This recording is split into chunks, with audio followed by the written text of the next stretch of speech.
بسم اللہ الرحمن الرحیم۔ جب انسان فوت ہوگا اس کی قبر میں پہلی صبح شام اور رات جیسی ہوگی۔ اس کے ساتھ کیا ہوگا پوری تفصیل کے ساتھ آج میں بیان کروں گی، اس لیے ویڈیو مکمل سنیے گا۔ موت ایک ایسی حقیقت ہے جس پہ ہر شخص یہ یقین رکھتا ہے کہ اس سے دوچار ہونا اور اس کا تلخ جام پینا ضروری ہے۔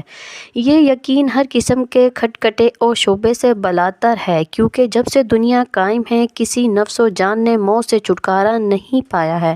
کسی بھی جاندار کے جسم سے روح نکلنے اور جدا ہونے کا نام موت ہے۔ ہر انسان خواہ کسی مذہب سے وابستہ ہو یا نہ ہو، اللہ یا غیر اللہ کو معبود مانتا ہو یا نہ مانتا ہو، اس حقیقت کو ضرور تسلیم کرتا ہے کہ اس کی دنیاوی زندگی عارضی اور وفائی ہے۔ حضرت علی رضی اللہ عنہ کی خدمت میں ایک شخص حاضر ہوا اور پوچھنے لگا کہ اے امام علی، قبر میں انسان کی پہلی رات کیسے گزرتی ہے؟ تو حضرت علی رضی اللہ عنہ نے فرمایا کہ میں نے اللہ کے رسول صلی اللہ علیہ وآلہ وسلم سے سنا کہ انسان کی سب سے مشکل رات قبر کی پہلی رات ہوتی ہے، جب دوسرے انسان، اس کے دوست، عزیز و اقارب، رشتہ دار اسے دفنا کے چھوڑ کر چلے جاتے ہیں تو وہ انسان روتا رہتا ہے۔ ہر ایک دوست کے پاس آتا ہے اور اسے روکنے کی کوشش کرتا ہے کہ مجھے چھوڑ کر نہ جاؤ، لیکن افسوس اس کی آواز کوئی نہیں سنتا۔ حضرت ابو سعید رضی اللہ عنہ سے روایت ہے کہ حضور صلی اللہ علیہ وآلہ وسلم نے فرمایا، لوگو اپنی موت کو یاد کیا کرو۔ قبر ہر دن اپنے مردوں سے اعلان کرتی ہے کہ میں غربت اور تنہائی کا گھر ہوں، کیڑے مکوڑوں کا گھر ہوں، مٹی کا ڈھیر ہوں۔ جب مومن کو دفنایا کیا جاتا ہے تو قبر اسے مرحبا کہہ کر خوشخبری دیتی ہے کہ میرے پشت پر چلنے والوں میں سے تو بڑا محبوب تھا، آج میں تیری ہو گئی اور تو میرے پاس آ گیا۔ آج میرا احسان دیکھ قبر کشادہ ہو جاتی ہے اور جنت کا دروازہ کھول دیا جاتا ہے، جہاں سے اس کو تازی ہوا آتی ہے۔ حضرت ابو ہریرہ رضی اللہ عنہ کا بیان ہے کہ حضور اکرم صلی اللہ علیہ وآلہ وسلم ایک جنازے میں شریک تھے اور میں بھی آپ صلی اللہ علیہ وآلہ وسلم کے ہمراہ تھا۔ آپ ایک قبر پر بیٹھ گئے اور فرمایا کہ یہ قبر ہر روز آواز بلند کہتی ہے کہ آدم کی اولاد، تو کیوں مجھے بھول گیا؟ کیا تجھے یہ معلوم نہیں کہ میں تنہائی کا گھر، غربت کا گھر، وحشت کا گھر اور کیڑے مکوڑوں کا گھر ہوں؟ مگر اللہ جس کے لیے کشادگی کا حکم فرمائے گا اس کے لیے کشادہ ہو جاؤں گی۔ اس کے بعد آپ صلی اللہ علیہ وآلہ وسلم نے فرمایا، اے قبر، تو یا تو جنت کا چمن ہے یا تو پھر آگ کا ایک تندور۔ حضور صلی اللہ علیہ وآلہ وسلم نے فرمایا کہ مردہ جب قبر میں رکھا جاتا ہے تو قبر اسے کہتی ہے، اے ابن آدم، تو ہلاک ہو، تجھے کس چیز نے مجھ سے دھوکے میں رکھا؟ کیا تجھے معلوم نہ تھا کہ میں کیڑوں مکوڑوں کا گھر ہوں؟ تجھے کس چیز نے مجھ سے بہکا کر نڈر کر دیا اور تو میری پشت پر بہت اکڑ کر چلتا تھا؟ اگر وہ مردہ نیک ہوگا تو جواب دینے والے اسے جواب دیں گے، اے قبر، تو دیکھ تو صحیح اس کے اعمال کیسے ہیں، یہ اچھائی اختیار کرتا تھا اور برائی سے دور رہتا تھا۔ یہ سن کر قبر کہتی ہے، بے شک یہ نیک تھا، اب میں اس کے لیے سرسبز ہو جاتی ہوں۔ مردے کا جسم اس وقت منور ہو جاتا ہے اور اس کی روح اللہ تعالیٰ کی طرف بھیج دی جاتی ہے۔ حضرت عبداللہ بن عبید رضی اللہ عنہ سے روایت ہے کہ حضور اکرم صلی اللہ علیہ وآلہ وسلم نے فرمایا کہ مردہ قبر میں بیچتا ہے اور ان لوگوں کے گھروں کی آوازیں بھی سنتا ہے جو اس کے ساتھ جنازے میں گئے ہوں۔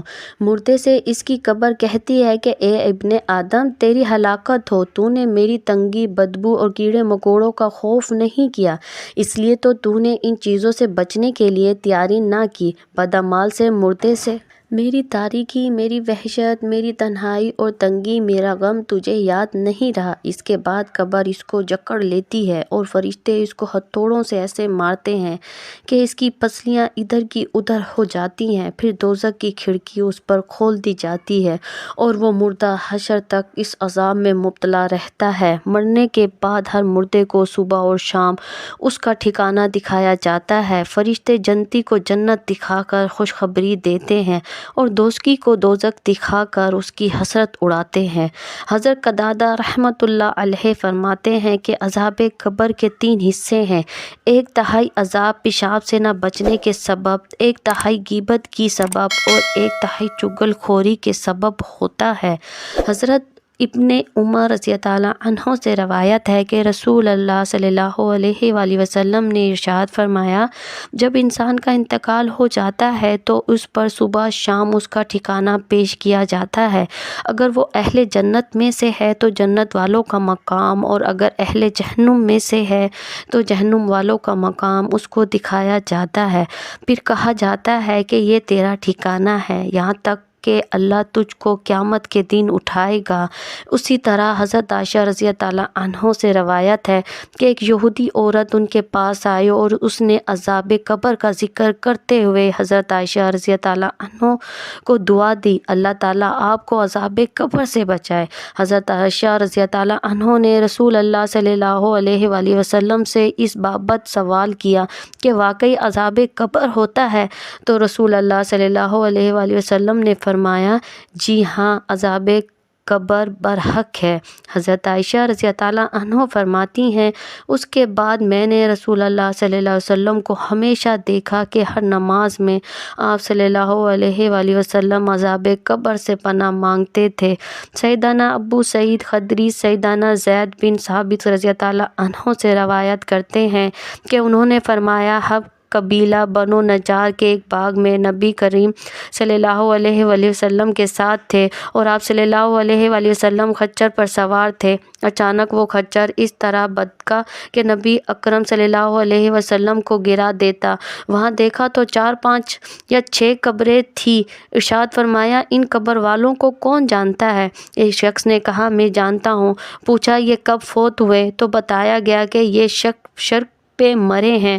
تو ارشاد فرمایا کہ یہ امت اپنی قبروں میں آزمائی جاتی ہے، اگر مجھے اس بات کا اندیشہ نہ ہو کہ تم مردے دفنا کر چھوڑ دو گے تو میں اللہ تعالیٰ سے دعا کرتا ہوں کہ وہ تمہیں وہ عذاب قبر سوا دے جو میں سننا چاہتا ہوں۔ سیدنا زید رضی اللہ عنہ نے کہا، پھر نبی اکرم صلی اللہ علیہ وآلہ وسلم ہماری طرف متوجہ ہوئے اور فرمایا، تم اپنے آپ کے عذاب سے اللہ کی پناہ مانگو۔ صحابہ کرام رضوان رضی اللہ عنہ اجمعین نے کہا، ہم جہنم کے عذاب سے اللہ کی پناہ مانگتے ہیں۔